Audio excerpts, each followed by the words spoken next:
Muy bien, hermanos, pues vamos a pasar ya sin más dilaciones, ¿no?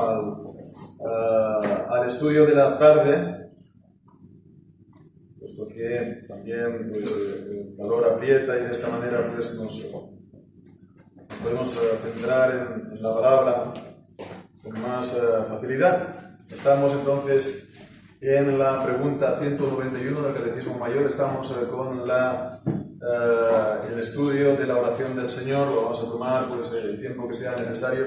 No nos marcamos pues, plazos, ni nos marcamos aquí fechas tope, ¿no? Sino que lo hacemos conforme el Señor nos lo permita y también pues, conforme a lo que bueno, pues, nos vaya mostrando también a medida que lo vayamos viendo, porque a lo mejor mientras que avanzamos pues nos damos cuenta que bueno, pues tenemos que insistir en un punto o aclarar otro punto, etcétera, etcétera.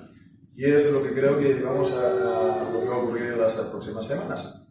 Pero bueno, entonces podemos simplemente ahora recordar que estamos en la segunda petición de la oración del Señor, del Padre Nuestro, que hemos estado viendo pues, el significado de esta petición, venga tu reino. Hemos estado viendo sobre todo que se está centrando en pedir en cuanto a la salvación, en cuanto a la evangelización, en cuanto a la salvación de los judíos, la plenitud también de los gentiles, la salvación de judíos y gentiles, el pueblo de Dios. Y bien, pues ahora vamos a ver la siguiente frase que vamos a estar considerando en esta tarde: que la Iglesia sea preparada con todos los oficiales y ordenanzas del Evangelio, limpiada de corrupción, protegida y sostenida por el magistrado civil.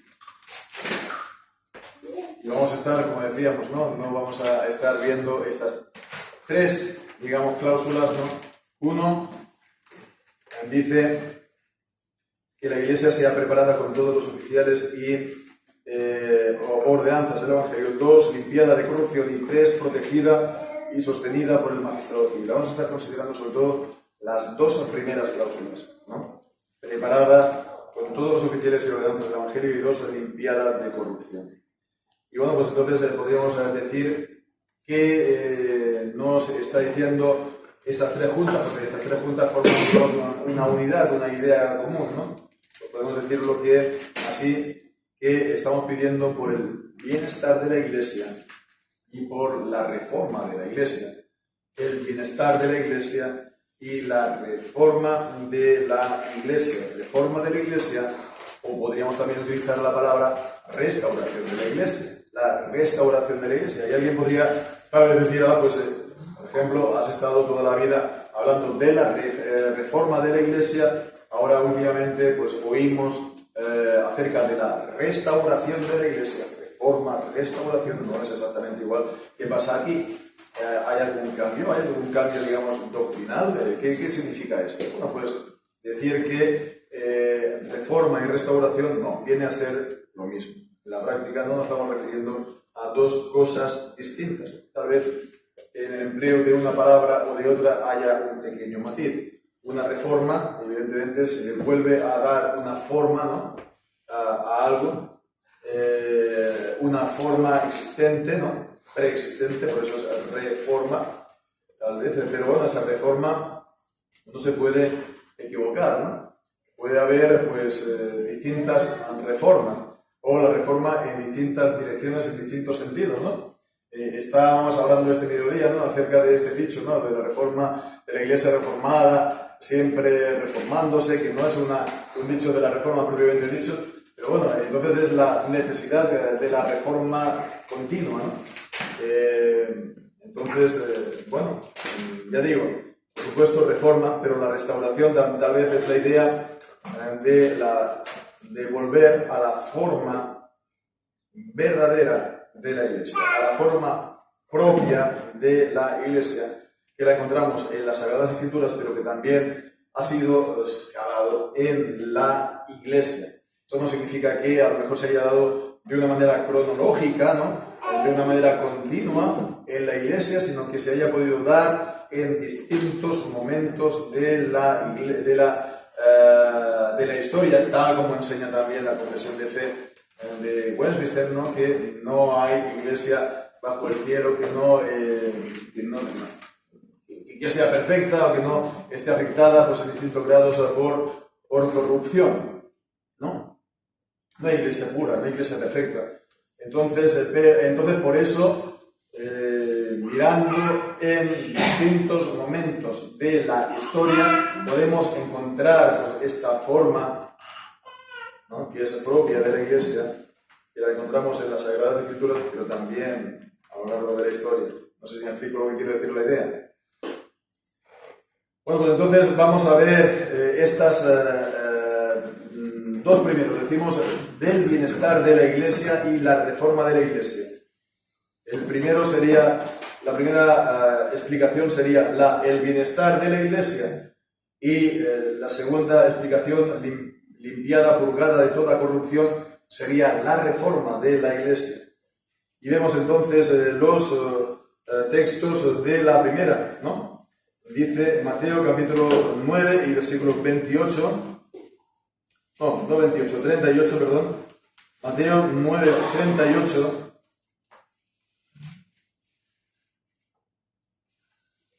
Mateo 9, 38.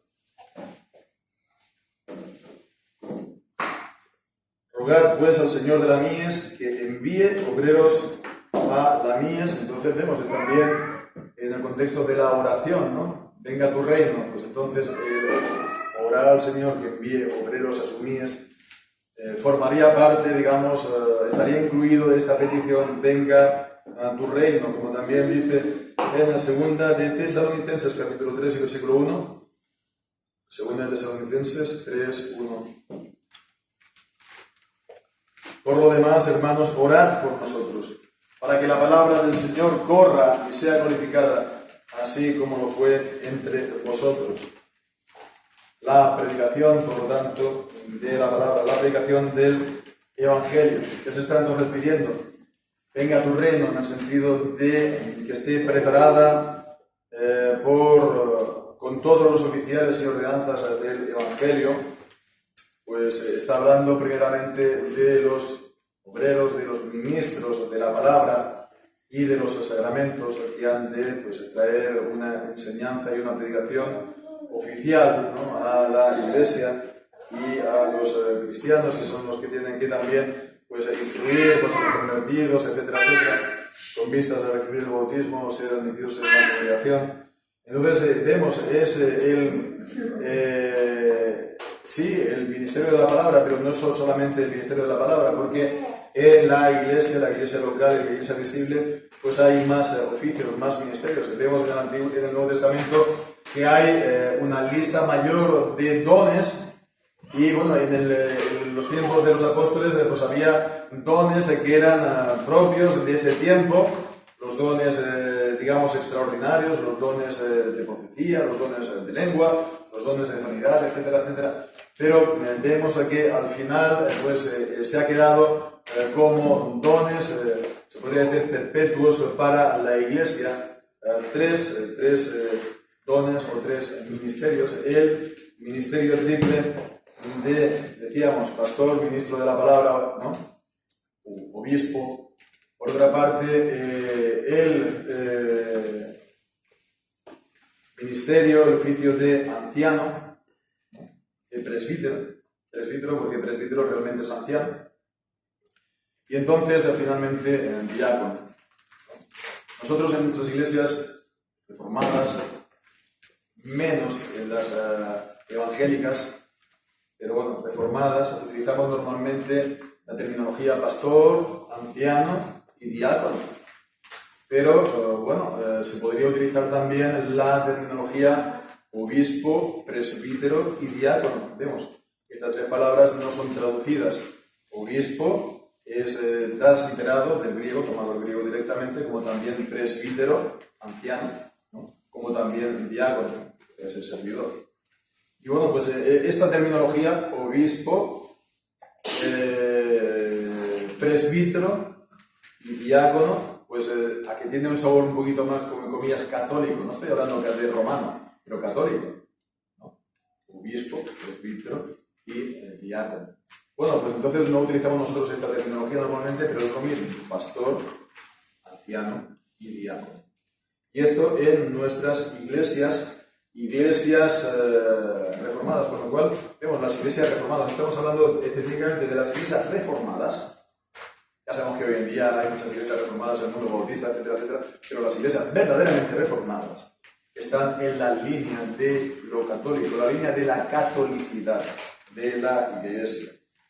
Entonces, bueno, desde el mismo origen de los padres apostólicos está especificada esta idea del ministerio triple, obispo, anciano y diácono, desde los escritos, por ejemplo, de Ignacio, creo que es de Antioquía. Él siempre hacía el énfasis en la unidad de la iglesia, que no haya divisiones, que no haya rupturas y tal.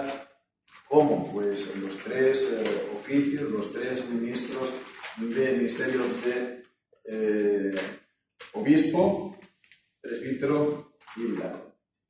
Significa, por lo tanto, que las iglesias reformadas tienen la misma forma que esto se ha dado en la iglesia antes de la reforma, comillas, la catolicidad, se puede decir.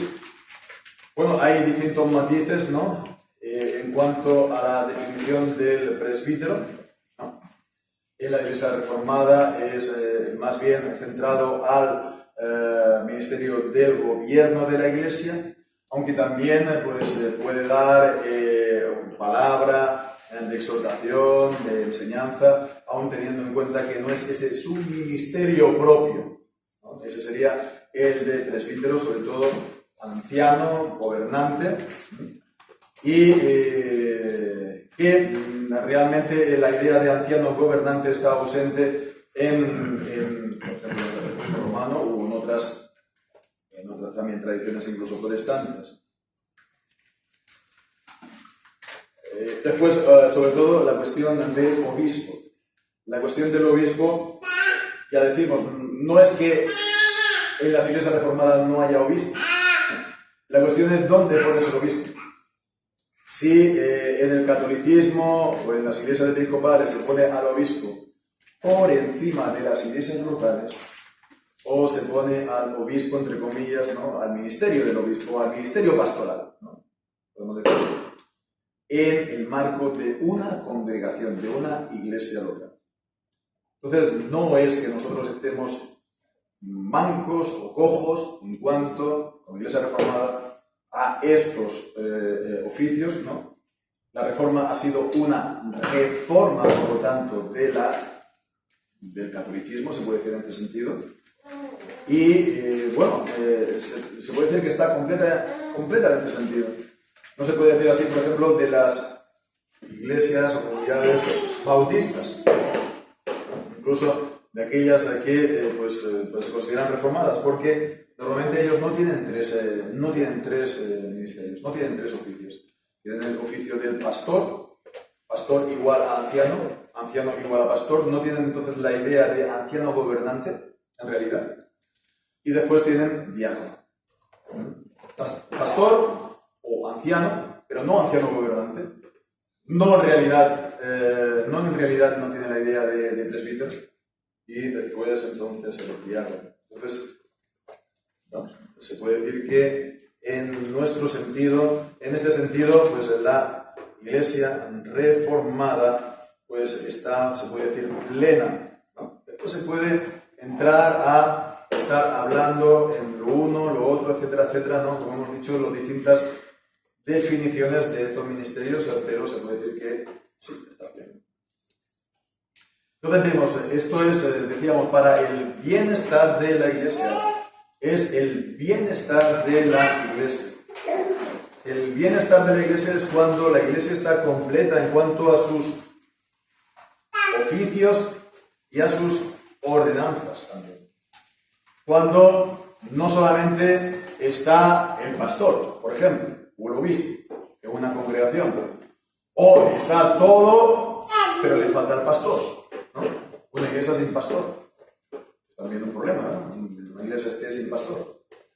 O pues solamente haya un pastor y un anciano más, o un pastor y un diácono, y no haya un consejo en la iglesia, que es el que detenta, digamos, la autoridad de gobierno de la congregación, ¿no? Entonces, el bienestar de la iglesia, una cosa es el ser de la iglesia, ¿no? Y otra cosa es el bienestar de la iglesia. Hay cosas que son, pues, esenciales para la iglesia. Si no lo hay, no hay iglesia. Si no hay creyentes, no hay iglesia, ¿no? Si solamente está el pastor y su familia, bueno, sí, en un sentido hay una iglesia, porque es la iglesia que se reúne en su casa, ¿no? Su familia, ¿no? Pero bueno, se necesita, pues, como mínimo que haya un número de creyentes. ¿Cuántos? A saber, ¿no? Es siempre algo arbitrario decir, poner un número mínimo a partir del cual es una iglesia, porque la iglesia es una realidad espiritual, no es numérica. Pero bueno, que tiene que haber pues pastores, tiene que haber creyentes y tiene que haber también un ministerio oficial, ¿no? O pues sí, al menos un ministerio de la palabra. Entonces eso es lo esencial, y después el bienestar de la iglesia es cuando la iglesia, comillas, está al completo. En el mundo reformado estaba esta distinción entre la iglesia plantada y la iglesia levantada, ¿no? La iglesia plantada es aquella que, bueno, no es exactamente la idea nuestra de implantación de iglesia, sino que es una iglesia que se está levantando, ¿no?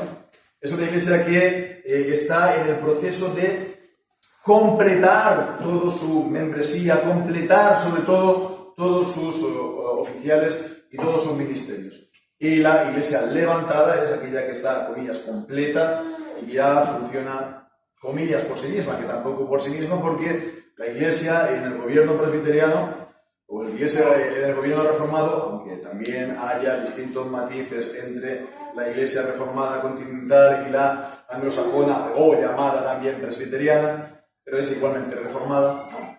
Aunque haya distintos matices ahí, pero siempre el gobierno local está en el conjunto de un gobierno común de las iglesias, ¿no? Presbiterio, o clasis, o sínodo, o asamblea general, ¿no? Según la terminología. Entonces, es importante esto porque es para el bienestar de la iglesia. La iglesia existe antes, la iglesia siempre existe, aún antes de que tenga una, digamos, una, comillas, inauguración oficial, ¿no? Una inauguración oficial de una iglesia en un lugar no significa que antes no ha habido. Siempre hay iglesia. Pero entonces, digamos, cuando carece de todo esto, digamos, no está, pues, al completo. Pero no solamente entonces la cuestión de los oficios o ministerios, también dice, esté preparada con todos, con la plenitud, con todos los oficiales y también ordenanzas. El culto a Dios, ¿no? Básicamente el culto a Dios. Cuando, por ejemplo, en 1 Corintios se dice que la iglesia se reúne en uno, que la iglesia hace una santa convocación. Es que de hecho ese es el significado de la palabra iglesia, que hace una convocación, convoca a los creyentes para reunirse, para dar culto a Dios, para tener un encuentro también espiritual con su Señor. Normalmente en los días del Señor, entre semana, pues bueno, también la iglesia tiene, comillas, potestad, ¿no? La iglesia congregación local, para hacer distintas convocaciones a lo largo de la semana conforme los tiempos y las ocasiones lo permitan, ¿no? En un lugar será un día, otro lugar será otro día, etcétera, etcétera, pero tiene esa potestad para hacerlo. Pero lo que es fijo y es habitual es que haya esa convocación en los días de reposo en el Sabbat cristiano. Y bueno, pues entonces dentro del culto a Dios, que se reúne en uno, no por las casas, en uno únicamente, ¿no? Que puedan venir pues también gente de fuera, gente transeúnte, gente invitada, ¿no? Que tenga entonces la iglesia un rostro, una cara de un lugar, ¿no? Un emplazamiento, etc. Pues entonces que haya un culto público para la gloria del Señor, compuesto entonces por todas las ordenanzas, las oraciones, ¿no? Que se ore al Señor, pero que también haya lectura pública de las Escrituras. Hemos estado también, creo, comentando en las últimas semanas acerca de la importancia de la lectura en los cultos y que esto es una carencia y es una falta en el mundo evangélico actual. O también, pues, en cuanto a la alabanza o el canto de el canto que se hace al Señor, ¿no? Que ha de ser el canto de los salmos. Y esto sí que es una restauración de la Iglesia. Una restauración de la Iglesia. El canto de los salmos no es una novedad de los reformados del siglo XXI. El canto de los salmos es una restauración del canto original de los cristianos, del canto original de la Iglesia, hasta muchos siglos después del inicio de la Iglesia cristiana, ¿no? En el siglo III. En el primer siglo.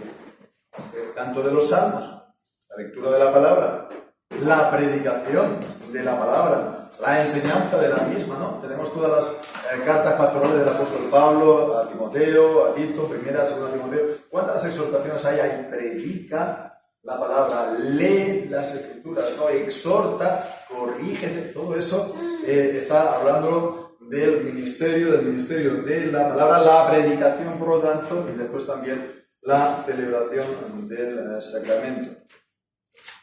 Los sacramentos que son dos, el bautismo y la cena del Señor, con los cuales no solamente tiene que haber una correcta enseñanza en cuanto al bautismo, lo que es, lo que representa, los beneficios que podemos sacar los creyentes del mismo, no solamente entonces enseñanza, sino que también es la correcta administración del mismo. La correcta administración del mismo, pues vamos a poner entonces un ejemplo clásico del tema en cuanto al bautismo. ¿Quiénes son los sujetos del bautismo? ¿Quiénes han de recibir el bautismo? Evidentemente los creyentes, ¿no? Los creyentes que no hayan recibido antes un bautismo cristiano, por una iglesia cristiana trinitaria. Pero también, pues, decimos, conforme a lo que enseña la palabra de Dios en el Antiguo y en el Nuevo Testamento, los hijos de los creyentes, porque la promesa es para vosotros y vuestros hijos. La promesa de la palabra del Señor. Entonces, si en una iglesia, en una congregación, se administra el bautismo, sí, perfectamente, pero solamente se administra a los adultos, no está completo. No está completa todas las ordenanzas. Entonces nos podemos decir, ¿pasa algo cuando no están todas las ordenanzas? ¿O no están todas las ordenanzas bien en una iglesia? Por supuesto. Claro que pasa algo. Esto como lo de las doctrinas igual, ¿no? Se dice, no, hay doctrinas que son de la salvación, ¿no? Que son fundamentales y hay otras que son secundarias. Bueno, sí, es verdad que hay doctrinas que son fundamentales, que tratan el corazón de la enseñanza en cuanto a la salvación, sí. Y hay otras doctrinas que no tratan directamente de la salvación. Pero eso no significa que las doctrinas, este segundo grupo, no sea importante. Porque un error en una doctrina, evidentemente, te va a encadenar a otro error y eso a otro error. Y al final, pues vas a estar perdiéndote algo de la palabra. Perdiéndote algo del Señor. Esto no puede decir que esto sea secundario y no puede ser entonces que digas que las doctrinas solo dividen o las doctrinas no son importantes. No, hemos de mirar la doctrina. Y hemos de, comillas, ponernos de acuerdo, ¿no? Lo que quiere decir uno y lo que quiere decir otro y a ver dónde está la verdad de la palabra de Dios. Entonces, las ordenanzas, hemos dicho, por las convocaciones, los cultos a Dios, las oraciones, el canto de salmos, la lectura de la palabra, la predicación de la palabra y también la celebración de los sacramentos. Bien, pues entonces, ¿qué es lo que pasa cuando no están todos los oficiales o están todos, pero digamos de una manera pervertida o equivocada, o cuando no están todas las ordenanzas, o cuando están todas, pero de una manera pervertida o equivocada? Pues entonces ocurre lo que me dice aquí, la corrupción, ¿no? Dice, limpiada de corrupción. Es decir, que ese estado propio del que hemos dicho de la Iglesia, que se encuentra en las Escrituras, porque fue instituido por Dios en las Escrituras, y que se ha formado también, y se ha manifestado, y se ha expresado a lo largo de la historia, en distintos grados, en distintos lugares, pues entonces eso se ha perdido o se ha borrado o se ha difuminado. Eso es la corrupción. Y eso ocurre cuando se le pone a la palabra de más o de menos. Se le añade lo que la palabra de Dios no ha instituido o se le quita a lo que Dios sí que ha instituido. Entonces, de esa manera hay corrupción en la iglesia. Y bueno, pues entonces vemos la importancia de la pureza, del mantenimiento de la pureza, pues de la iglesia y de sus ordenanzas, ¿no? También de sus ministerios, etc. Es decir, de la forma verdadera de la iglesia. Vemos los dos textos de este punto aquí en el Catecismo van en este sentido. Malaquías capítulo 1 y versículo 11. Malaquías 1, 11. Dice, porque desde donde el sol nace hasta donde se pone, es grande mi nombre entre las naciones y en todo lugar se quemará incienso a mi nombre y presente limpio. Vemos la idea, presente puro, presente limpio. Se le va a ofrecer un culto puro. Viene a decir este texto de Malaquías, como también Sofonías, el capítulo 3 y versículo 9 también, muy claramente, Sofonías 3, 9. La gloria de esta casa postrera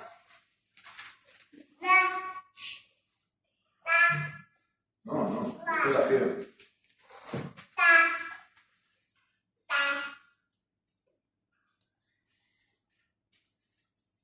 Porque entonces daré a los pueblos pureza de labios, para que todos ellos invoquen el nombre de Jehová, para que de común consentimiento lo sirvan.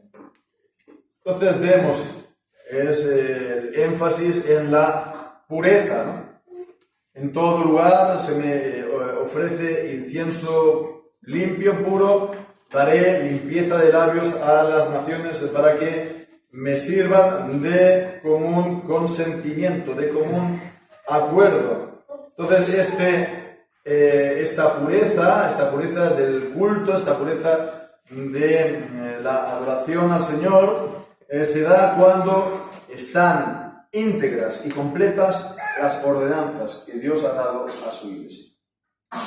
Cuando se dan íntegras, ¿no? Y completas, todo el número y ellas, por así decirlo, comillas, correctamente. Bien, pues entonces esa es la cuestión, ¿no? Que allí donde hay corrupción se le añade o se le quita, esto se ha limpiado, se ha corregido y se ha vuelto a la forma verdadera, a la forma original de la iglesia, se puede decir. Entonces, ¿cómo llegar a esto? ¿No? ¿Cómo llegar a esto? Pues esa es precisamente la cuestión, porque sabemos hoy en día precisamente si algo hay, sobre todo en la iglesia que salió de Roma en la Reforma en el siglo XVI, ¿no?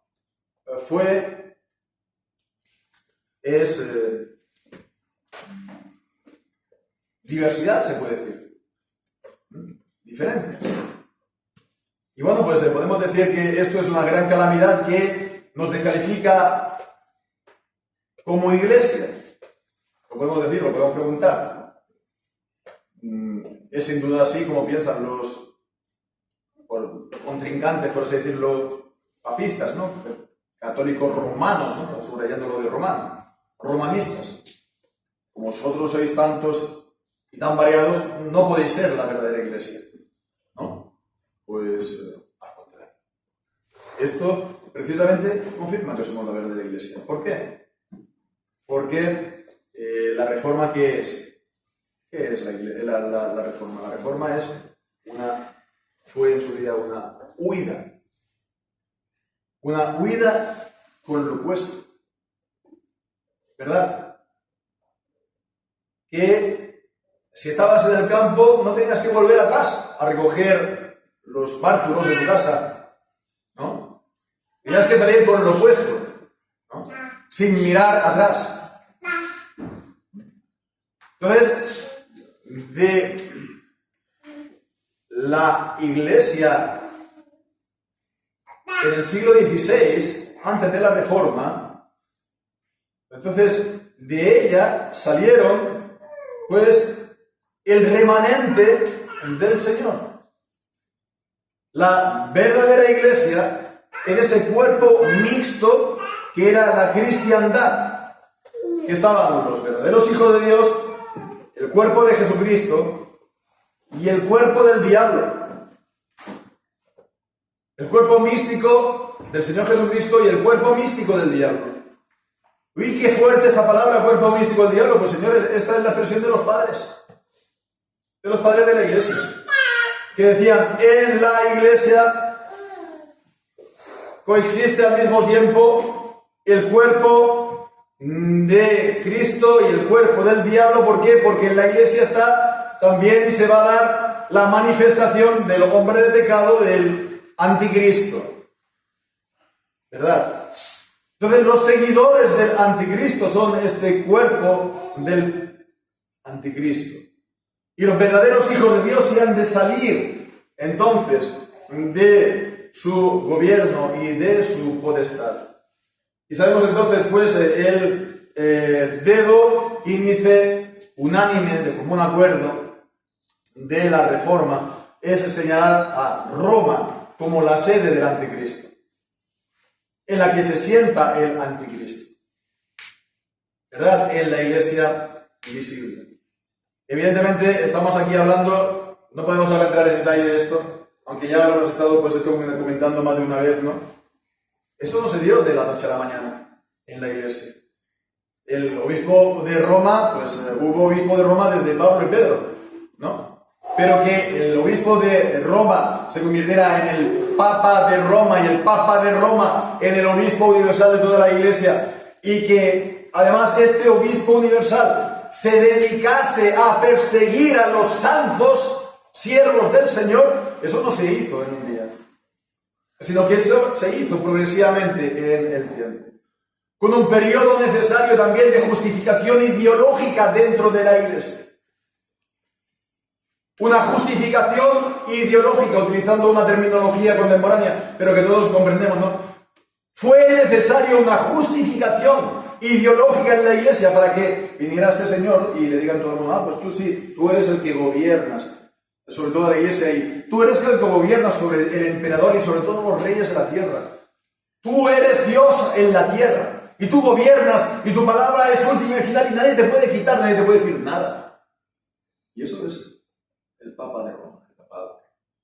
Y ese Papa de Roma, ese pues también, bueno, al final acabó atacando y persiguiendo a los hijos de Dios, a los siervos de Dios incluso.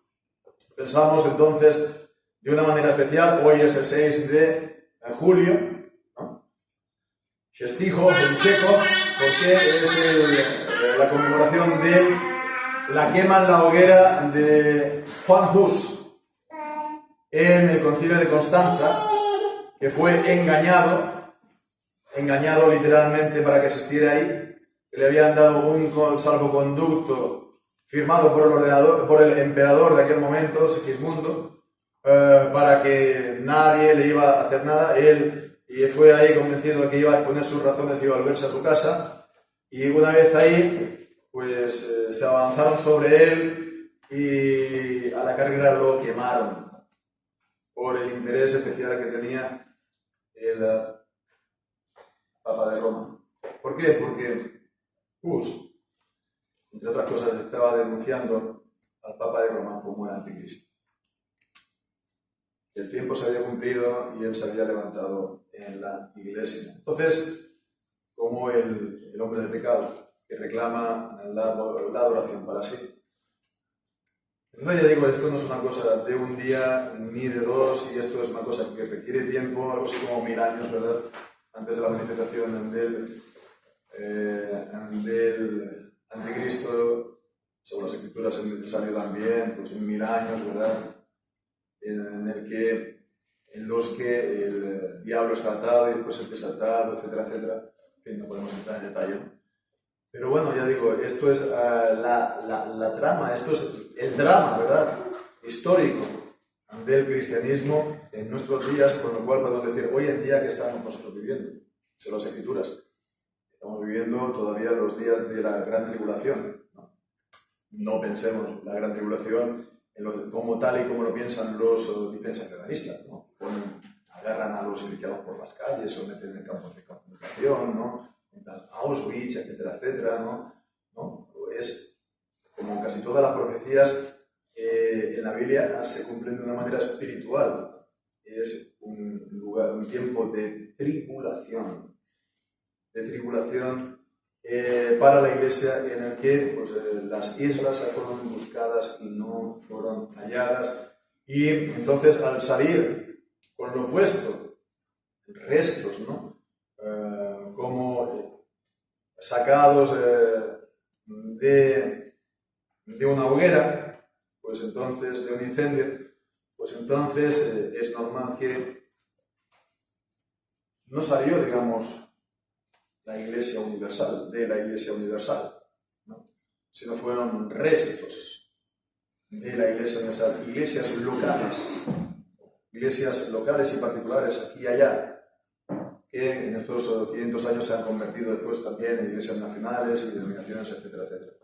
Pero es eso, iglesias locales, particulares.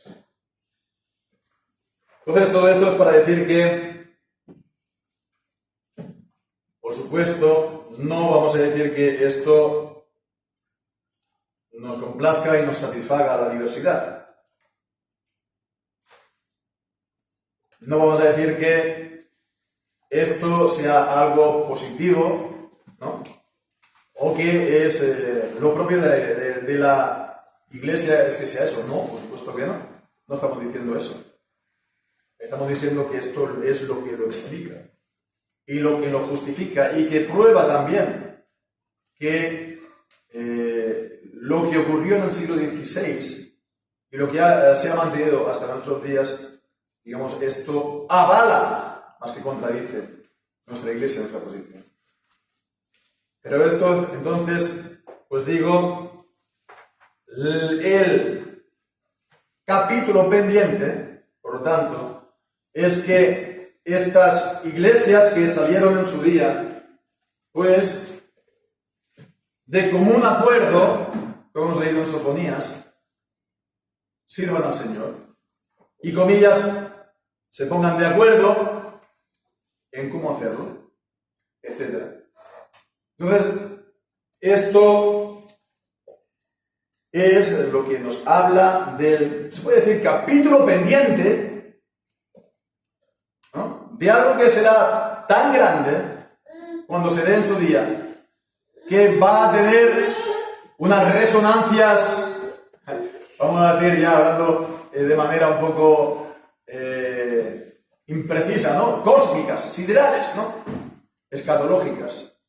Eso sí, en cuanto, digamos, será una señal de los tiempos, una señal del final de los tiempos, que realmente se dé ese concilio, ¿no? Concilio mundial de iglesias. Saben que existe un concilio mundial de iglesias, ¿verdad? Ya ese nombre está tomado. Bueno, no es concilio, porque no se reúne en el concilio. Y después, por otra parte, no es exactamente el espíritu que les mueve, no es exactamente este. Ni es tampoco esta la visión de la restauración de la iglesia, sino es un poco el espíritu del ecumenismo.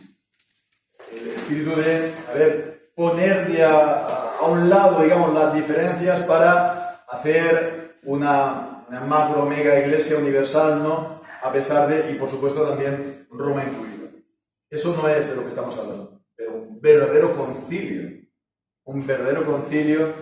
que traiga entonces este común acuerdo, y que también pues entonces traiga la plenitud de los oficios y la plenitud de las ordenanzas y la plenitud, por lo tanto, también de la enseñanza y de la predicación a la iglesia.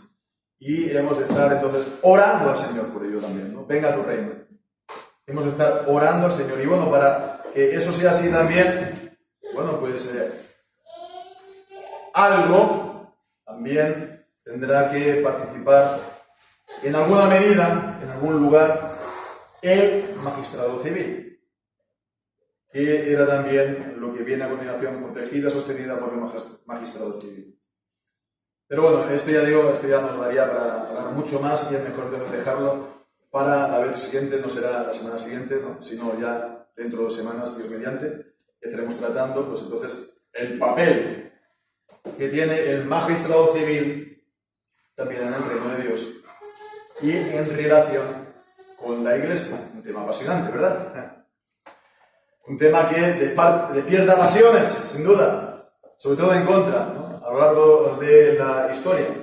Pero qué importante es también. Porque ¿quién tiene la capacidad?